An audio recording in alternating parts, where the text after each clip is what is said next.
Hello everyone, welcome back to my YouTube channel all about radio. Computer tomography की continuation series में हम आते हैं और उसकी जो नेक्स्ट मॉडलिटी यानी जो नेक्स्ट जनरेशन है सिटी स्कैन की वो आ जाती है मल्टी स्लाइस या मल्टी डिटेक्टेड कंप्यूटर टोमोग्राफी। आपको मैंने डिटेक्टर्स के बारे में बताया था जिसमें एक से ज़्यादा डिटेक्टर रिंग होंगे तो उनको हम मल्टी डिटेक्टर्स के बारे में डिस्कशन किया था, जिनका अरेंजमेंट मैंने आपको डिफरेंट डिफरेंट टाइप से बताया। अगर अभी तक आपने वो वीडियो नहीं देखी है तो हमारे प्रीवियस वीडियोस में या फिर जो आपका प्लेलिस्ट है कंप्यूटर टोमोग्राफी का उसके थ्रू आप चेक कर सकते हैं। बिना टाइम वेस्ट किए हम इस लेक्चर को स्टार्ट करेंगे, लेकिन अगर अभी तक आपने हमारे चैनल को सब्सक्राइब नहीं किया है तो सब्सक्राइब कर लीजिए, बेल आइकन को दबा दीजिए आने वाली वीडियोस के लिए, और हाँ, अपने दोस्तों के साथ शेयर करना ना भूलें। मल्टी स्लाइस नाम से समझ में आना चाहिए। First we have to understand the name multi and slice. Slice तो आप बहुत पहले से, जब से हमने सिटी स्कैन को स्टार्ट किया तब से समझ पा रहे हैं, यानी हम इमेजेस को जब किसी ह्यूमन बॉडी को क्रॉस सेक्शनल इमेज में काटते हैं तो वो हमारा कहलाता है स्लाइसेस। मल्टी मतलब एक से ज्यादा, या फिर मल्टी डिटेक्टर यानी एक रिंग से ज्यादा यहाँ डिटेक्टर्स की बात हो रही है एक रो में। सो MDCT use multiple detector rings to acquire many city slices simultaneously, revolutionizing speed, resolution, and clinical utility compared to single city. अगर हम MDCT या MSCT की बात करें तो इसमें एक से ज्यादा डिटेक्टर रिंग होते हैं। यानी नॉर्मली अगर आप देखेंगे सिटी स्कैन में तो एक डिटेक्टर रिंग था, फिर उसके बाद दो डिटेक्टर रिंग हो गए और फिर चार, और उसके हिसाब से जो एक से ज्यादा, तो मैं आपको ये ऑलरेडी डिटेक्टर वाले लेक्चर में बता चुका हूं। तो इसमें एक बार में जब एक्सरे ट्यूब रोटेट करेगा तो जितने नंबर ऑफ डिटेक्टर रिंग्स होंगे उतने ही यहाँ पर हमें इमेजेस मिलने वाले हैं। ये है MSCT या MDCT का एडवांटेज। इसकी जो स्पीड है वो बहुत ही रेवोल्यूशनरी है, इसमें जो इमेज का रेजोल्यूशन है वो बेस्ट होता है, और ये सिंगल सिटी के कंपैरिजन में क्लिनिकली बहुत ही एडवांटेजियस होती है। इसके अलावा इसके थोड़ी सी हम हिस्ट्री की तरफ चलें। MDCT evolved from single slice helical CT. जो आपका इससे पहले स्पाइरल सिटी या हेलिकल सिटी मैंने आपको बताया था, यानी उसको ही उसका इवोल्यूशन हुआ, और 1992 में एक कंपनी का नेम मैं आपको बता देता हूं, दैट इज एल्सिंट। यह हाइफा इजराइल में प्रेजेंट है। इन्होंने इंट्रोड्यूस किया था वर्ल्ड का सबसे पहला टू स्लाइस स्कैनर, और उसका नाम उन्होंने दिया सिटी ट्विन यानी जुड़वा। एक रोटेशन में एक्सरे ट्यूब जब रोटेट करके कंप्लीट करेगा तो वहां से उसको एक बार में दो इमेजेस मिलेंगी। यानी फॉर एग्जाम्पल जो आपका स्पाइरल सिटी स्कैनर था वहां पर एक रोटेशन में एक सेकंड में एक स्लाइस मिल रही थी, यानी 10 मिलीमीटर का एरिया ही कवर कर पा रहे थे। फिर उसके बाद जब ये जनरेशन आई तो इसमें एक बार में दो डिटेक्टर रिंग लगाए गए, तो जब एक बार एक्सरे ट्यूब रोटेट करेगी तो दो स्लाइसेस मिलेंगे, यानी एक बार में बॉडी का 20 मिलीमीटर यानी 2 सेंटीमीटर का एरिया हम कवर कर सकते हैं। अगर 10 मिलीमीटर लिया, 5 मिलीमीटर लिया तो 10 मिलीमीटर आप दो जो है कवर कर पाएंगे। विद 1 सेकेंड रोटेशन, और एक सेकेंड में रोटेशन कंप्लीट हो जाता है। This launched a technology race from 4 rows 1998 to 64 rows 2006 and 320 plus rows 2008, with each generation dramatically improving speed and resolution. और फिर यहाँ से ही वो जो एक पूरा चेंज आ गया इस टेक्नोलॉजी में, यहाँ जो वो सिटी ट्विन आया, इसने इतना लोगों के बीच में कंपटीशन क्रिएट किया कि कंपनीज ने इन रोज को 2 से 4, 4 से 8, 8 से 16, 16 से 32, 32 से 64, और फिर 64 को 128, 256 एंड 512 तक की जो रोटेशन, ये नंबर ऑफ स्लाइसेस पर रोटेशन कंप्लीट किए जा सकते हैं। तो यहाँ पर वो पूरा इवोल्यूशन आपको दिखाया है। 1992 में आया सिटी ट्विन यानी एल्सिंट ने बनाया था, फिर 1998 में जो 4 स्लाइस वाला बनाया वो सीमेंस ने बनाया था जिसे सोमाटोम का नाम दिया।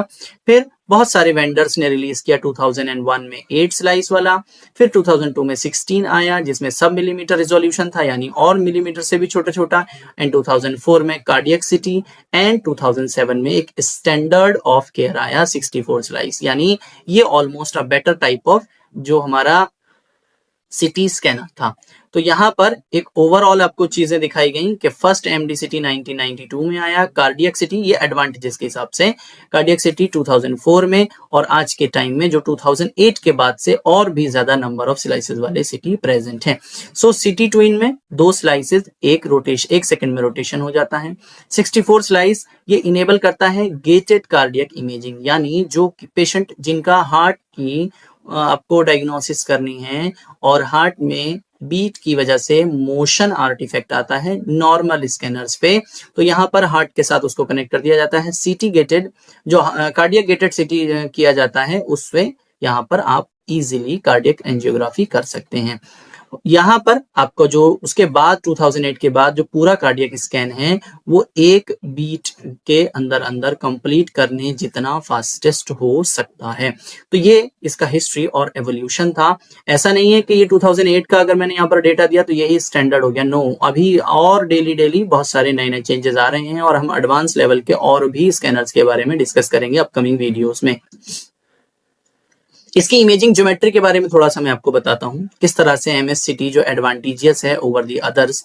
तो सबसे पहला ये एक सिंगल स्लाइस के बारे में बात कर रहे हैं। यहाँ पर फैन बीम हमारा यूज होता था और एक डिटेक्टर रो है जिससे आपको फ्लैट ज्योमेट्री यानी 1 स्लाइस पर रोटेशन मिलता है।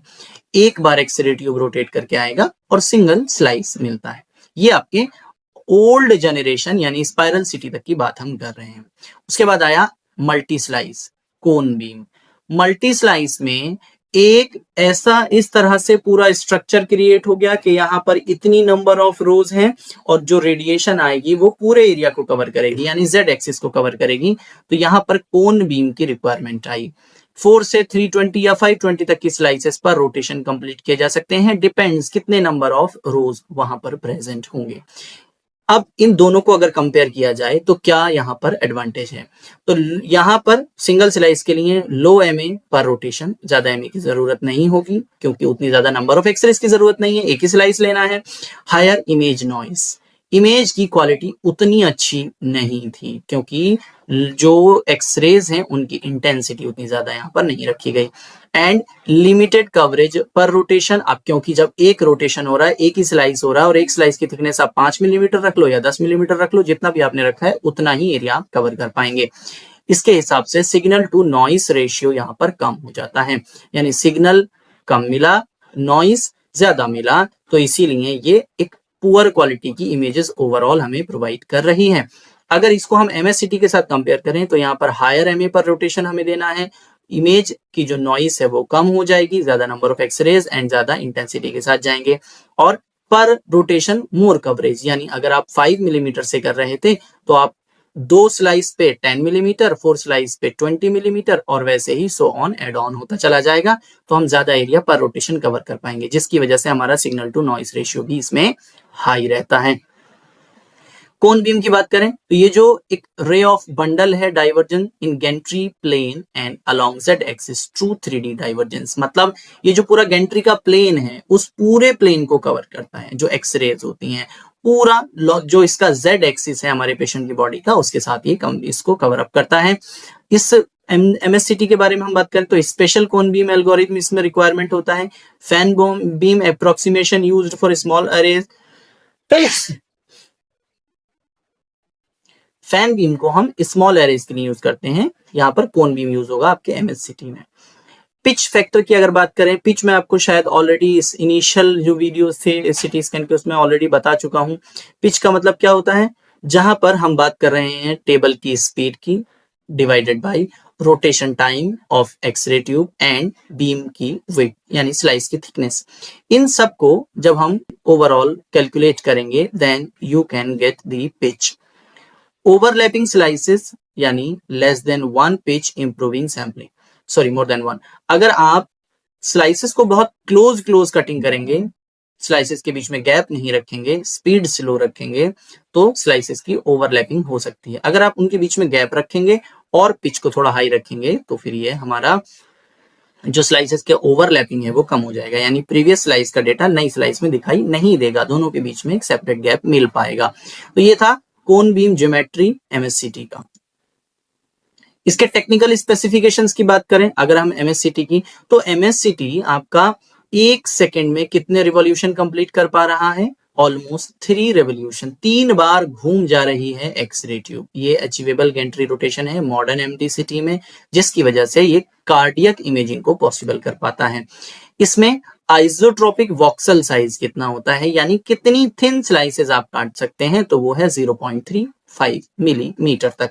ये आपके एचआरसीटी के लिए सबसे इंपॉर्टेंट होता है, जिसमें हम एमपीआर यानी multiplanar reconstruction with no quality loss in any plane, जब आप इतनी थिन स्लाइसेस लेते हैं, 0.35 मिलीमीटर इज वेरी थिन, तो इतना कम थिकनेस वाली स्लाइसेस लेंगे और जब हम इसका एमपीआर बनाते हैं यानी और किसी प्लेन में इमेजेस बनाते हैं, जैसे यूजुअली हमारा जो भी सिटी स्कैन की इमेजेस होती हैं वो होती हैं आपकी एक्सियल में, बट मुझे कोरोनल और सजाइटल में अगर उसको जो है डिजाइन करना है या प्लान करना है, कन्वर्ट करना है, तो वो इतनी थिन स्लाइसेस की वजह से ज्यादा बल्क में डेटा मिलेगा और आपका जो डेटा लॉस नहीं होगा किसी और प्लेन में भी।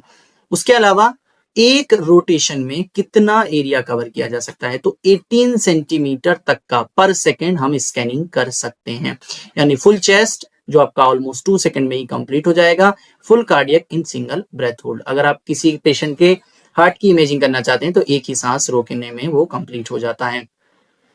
और आज के टाइम में जो भी हमारे मॉडर्न स्कैनर्स हैं उनमें 64 से ज्यादा ही डिटेक्टर जो रिंग्स होते हैं वो यूज होते हैं। अगर हम आइसोट्रोपिक वॉक्सल की बात करें तो इसमें इक्वल रिजोल्यूशन होता है ऑल ही प्लेन में, जैसे कि एक्सियल, कोरोनल और सजाइटल। जब आप इमेजेस की क्वालिटी देखेंगे तो जो इमेजेस हम एक्चुअल में लेते हैं वो एक्सियल होती हैं, बट जब रिकॉन करते हैं सजाइटल या कोरोनल में तो उनकी क्वालिटी भी रिड्यूस नहीं होती है। Post acquisition MPR in any plane with no image quality loss, एक key workflow advantage over single slice CT, जो मैं आपको ऑलरेडी बता चुका हूं। अब अगर हम इसके एडवांटेजेस की बात करें तो देखिए, टेम्पोरल रिजोल्यूशन। रिजोल्यूशन दो टाइप का होता है, स्पेशियल एंड टेम्पोरल। स्पेशियल मतलब जहां पर दो स्टेबल स्ट्रक्चर्स को हम अलग अलग देख पा रहे हैं, बट टेम्पोरल का मतलब होता है जहां पर कोई स्ट्रक्चर मूवमेंट कर रहा है और फिर भी हम उसको क्लियर देख पाते हैं या नहीं। तो ये आपका जो टेम्पोरल रेजोल्यूशन है, इसमें रोटेशन कितना है आप देख सकते हैं, 0.27 से लेकर 0.5 सेकेंड। ब्रेथ होल्ड का टाइम कितना होता है, ऑलमोस्ट 5 सेकेंड ही होता है। सो फ्यूअर मोशन आर्टिफैक्ट, इसमें ऑलमोस्ट हम बराबर पकड़ पा रहे हैं जितना स्पीड है मोशन की, यानी जो ब्रीथ करने का टाइम है उस टाइम के बराबर ही रोटेशन हमारी हो पा रही है होल्ड करने के लिए। तो ऐसे में जो आपका मोशन आर्टिफैक्ट है वो नहीं आता है। दूसरा, स्पेशल रेजोल्यूशन यानी आइसोट्रोपिक, यानी पीछे की तरफ जो थिकनेस है स्लाइस की वो 0.35 मिलीमीटर वॉक्सल में है। ये एक एक्सीड करता है सिंगल स्लाइस एचआरसीटी से फ्री मल्टीप्लानर रीफॉर्मेट। आप इसको बहुत सारे मल्टीपल प्लान्स में यानी ऑब्लिक, सजाइटल, कोरोनल में भी डिजाइन कर सकते हैं। कवरेज आपको मैं ऑलरेडी बता चुका हूं, स्पीड इसकी कितनी रहती है, 18 सेंटीमीटर पर सेकंड ये कवर कर पाता है। पूरा चेस्ट 1 सेकंड के ऑलमोस्ट टाइम में ये ले लेता है और 320 रो होंगी तो आप हार्ट को भी एक ही बीट के अंदर कंप्लीट कर पाएंगे। तो यहाँ पर आपको उसका एक जो है ग्राफिकल रिप्रेजेंटेशन भी किया है, स्कैन टाइमिंग कैसे कैसे रिड्यूस हुई है एज पर नंबर ऑफ स्लाइसेस इंक्रीज या number of detector ring increase. तो जब हम सिंगल स्लाइस की बात कर रहे थे 1990 में तो 30 सेकंड लगते थे एक स्लाइस के लिए, फिर उसके बाद 4 स्लाइसेस को कंप्लीट करने के लिए 15 सेकंड लगे और 16 के लिए 6 सेकंड और 64 के लिए 2 सेकंड और अभी 320 या उससे ज्यादा के लिए लेस देन अ सेकंड लगता है। अगर हम इस पर्टिकुलर एमडीसीटी के लिए कुछ क्लिनिकल इंपैक्ट या कंपैरिजन की बात करते हैं तो सिटी कोरोनरी एंजियोग्राफी जो 64 स्लाइस गोल्ड स्टैंडर्ड होता है, 64 स्लाइस कम से कम होना चाहिए, उससे कम पे आप सिटी कोरोनरी एंजियोग्राफी नहीं कर पाएंगे, मतलब उतनी अच्छी क्वालिटी का नहीं आएगा। पल्मोनरी एम्बोलिज्म देखना है तो single breath hold chest CT, ये आपका यहां पर भी अगेन वही आता है, जब हम एमडीसीटी यूज कर रहे हैं तो सिंगल ब्रेथ होल्ड कर पाएंगे पल्मोनरी एम्बोलिज्म को देखने के लिए। सिटी परफ्यूजन करना है, 4D ब्रेन या लिवर या डायनामिक इमेजिंग देखना है आपको इन दोनों का, ब्रेन या लिवर का, तो फिर वो भी आप यहां से ही पॉसिबल हो पाए हैं जब से हमें एमएससीटी मिला है। ट्रॉमा होल बॉडी, मतलब उतना तेज स्कैनिंग होनी चाहिए। अगर कोई पेशेंट एक्सीडेंट से आया है, रोड ट्रैफिक एक्सीडेंट से, तो हेड टू पेल्विस ये 2 मिनट के अंदर अंदर कंप्लीट हो जाना चाहिए। Paediatric city ultra low dose protocol viable, और यहाँ पर इतना एडवांटेजियस इसको बना दिया है कि बहुत ही लो रेडिएशन डोज पर इसको कंप्लीट किया जाता है। यहाँ पर आप देखेंगे अगर हम सिंगल स्लाइस और एमएससीटी को जो है कंपेयर कर लेते हैं तो देखिए डिटेक्टर्स यहाँ पर एक ही रिंग था, यहाँ पर 4 से लेकर 320 रिंग्स तक अवेलेबल है। रोटेशन टाइम देखेंगे तो यहाँ मोर देन 1 सेकेंड है, यहाँ पर लेस देन सेकेंड है। यहाँ स्लाइस थिकनेस 10 मिलीमीटर है, यहाँ 0.35 से 5 मिलीमीटर है। 3D क्वालिटी इसमें पुअर होती थी, यहाँ पर आइसोट्रॉपिक यानी सारे प्लेन्स में इक्वल होती है। Z एक्सिस की कवरेज यहाँ पर 1 सेंटीमीटर के बराबर थी, यहाँ पर 18 सेंटीमीटर में कवरेज है, यानी एरिया कितना कवर हो रहा है। कार्डियक इमेजिंग के लिए ये फिजिबल नहीं था और ये स्टैंडर्ड होता है। इससे आपको एक टेक अवे करना है कि MD-CT made previously impossible diagnosis routine like cardiac CT angiography और आपका ये PE होल एब्डोमेन ट्रॉमा या PE मतलब pulmonary embolism, whole abdomen trauma all within a single breath hold technique. ये वो सारी चीजें हैं जो सिंगल स्लाइस में पॉसिबल नहीं थी बट MSCT से पॉसिबल हो पाई हैं। यहाँ इसके कुछ लिमिटेशंस आपको बता देते हैं और फ्यूचर डायरेक्शंस भी। लिमिटेशन क्या है? MSCT है तो higher dose than the single for equivalent coverage. जितना एरिया हम ऑलरेडी कवर कर रहे थे उतना ही एरिया कवर करने के लिए हमें बहुत ज्यादा रेडिएशन डोज देनी पड़ रही है। यानी चेस्ट में आप कितना दे रहे हैं डोज? 200 से 800 मिलीग्रे सेंटीमीटर फॉर चेस्ट। ये कि अलारा प्रिंसिपल यहाँ पर हमें इसेंशियली लगाना है। तो रेडिएशन डोज ज्यादा हो जाती है क्योंकि अब ज्यादा स्पीड में काम करना है तो ज्यादा नंबर ऑफ एक्सरेज एंड ज्यादा इंटेंसिटी ऑफ एक्सरेज रिक्वायर्ड होगी। इमेज नॉइस आइसोट्रॉपिक है 0.35 millimetre voxel, cause significant quantum noise. Clinical use require MA compensation और iterative reconstruction. अगर हमें 0.35 मिलीमीटर थिकनेस पे स्लाइसेस को कैप्चर करना है तो we need more number of X-rays, more number of radiation. That means either आपको MA को कंपेंसेट करना है ज्यादा नंबर ऑफ एक्सरेज देके, या फिर आपको इटरेटिव रिकंस्ट्रक्शन जो एल्गोरिथम है उसको यूज करना है। तो ये एक लिमिटेशन कह सकते हैं क्योंकि हम जो फर्स्ट जो सिंगल स्लाइस जो आपके स्कैनर्स हैं उनमें ये चीज नहीं है, उसमें लो नंबर ऑफ एक्सरेज हैं तो लो रेडिएशन डोज भी है। Then cone beam artefact, windmill and helical artifact increase with wider beam collimation. Iterative reconstruction algorithm required to mitigate. अगर आप देखेंगे तो इसमें आर्टिफैक्ट्स आते हैं ज्यादा वाइडर बीम क्रिएट करने की वजह से, और वो कौन कौन से दो आर्टिफैक्ट हैं? एक विंडमिल है और एक हेलिकल है। विंडमिल जो गोल गोल घूमता हुआ आप देखते हैं और हेलिकल जो कंटिन्यूस से चलते हुआ। तो कई बार आपको ऐसे आर्टिफैक्ट्स देखने को मिल सकते हैं due to some reasons. So here it can be removed by using iterative reconstruction algorithm. इसके फ्यूचर डायरेक्शन क्या है जो ऑलरेडी यूज में आने लगे हैं और आ चुके हैं, जैसे कि फोटोन काउंटिंग सिटी, सब 0.2 मिलीमीटर यानी लोअर डोज। यहाँ पर आपका जो स्लाइस की थिकनेस है वो और कम हो गई, 0.2 मिलीमीटर तक जा चुका है और रेडिएशन डोज और कम हो चुकी है। यहाँ पर हमारा जो सबसे बेस्ट एडवांटेज होता है फोटोन काउंटिंग सिटी में, ये स्मॉल नंबर ऑफ रेडिएशन को भी काउंट करता है। AI या DLRI रिकंस्ट्रक्शन यानी deep learning reduce noise by 50 to 70% versus जो आपका ये फिल्टर्ड बैक प्रोजेक्शंस होता है उसके कंपैरिजन में। तो यहाँ पर AI का यूज करना या डीप लर्निंग का यूज करना for reconstruction is another future direction. Spectral या dual energy CT, material decomposition, virtual mono energetic images. तो आपका जो डुअल एनर्जिसिटी स्कैनर्स होते हैं वो भी एक इसका जो है फ्यूचर डायरेक्शन हो सकता है। वाइड एरिया डिटेक्टर यानी 320 row full organ 4D perfusion in one rotation. तो जो ये इसका आप 4D रोटेशन यानी 4D generation is also a future direction for MSCT computed tomography.